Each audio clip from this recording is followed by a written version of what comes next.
திராவிட இயக்கத்தின் நீண்ட நெடிய பயணத்தை நாம் இன்று நினைவு கூர்வோம். தந்தை பெரியார் அவர்கள் மூட்டிய பகுத்தறிவு தீ சமூக நீதிக்கான அணையாத சுடராக பிரகாசித்தது.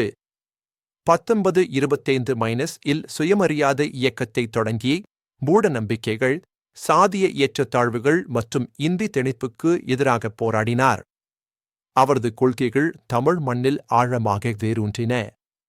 அண்ணா அவர்கள் பெரியாரின் கொள்கைகளை அரசியல் தளத்திற்கு கொண்டு சென்று திராவிட முன்னேற்றக் கழகத்தை நிறுவினார். அவரது எழுத்துக்களும் பேச்சுகளும் மக்களை வெகுவாக கவர்ந்தன. கலைஞர் கருணாநிதி அவர்கள் அண்ணாவின் வழியில் நின்று திராவிட கொள்கைகளை ஆட்சி அதிகாரத்தின் மூலம் செயல்படுத்தினார். பல நலத்திட்டங்களை அறிமுகப்படுத்தி தமிழகத்தின் வளர்ச்சிக்கு வித்திட்டார்.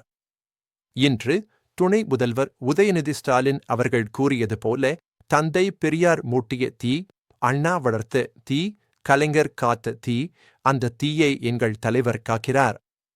அந்த தீயை பரவவிடுங்கள் என்றால் கூட்டம் பயப்படுகிறது.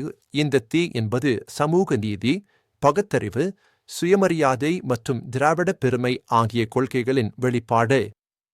இது எதிர்ப்பாளர்களை அச்சுறுத்தும் ஒரு சக்தி. இந்த தீயை அணையாமல் காத்து அதன் ஒளியை எங்கும் பரப்ப வேண்டியது நமது கடமை. திராவிட கொள்கைகளை துணிச்சலுடன் முன்னெடுத்துச் செல்வோம்.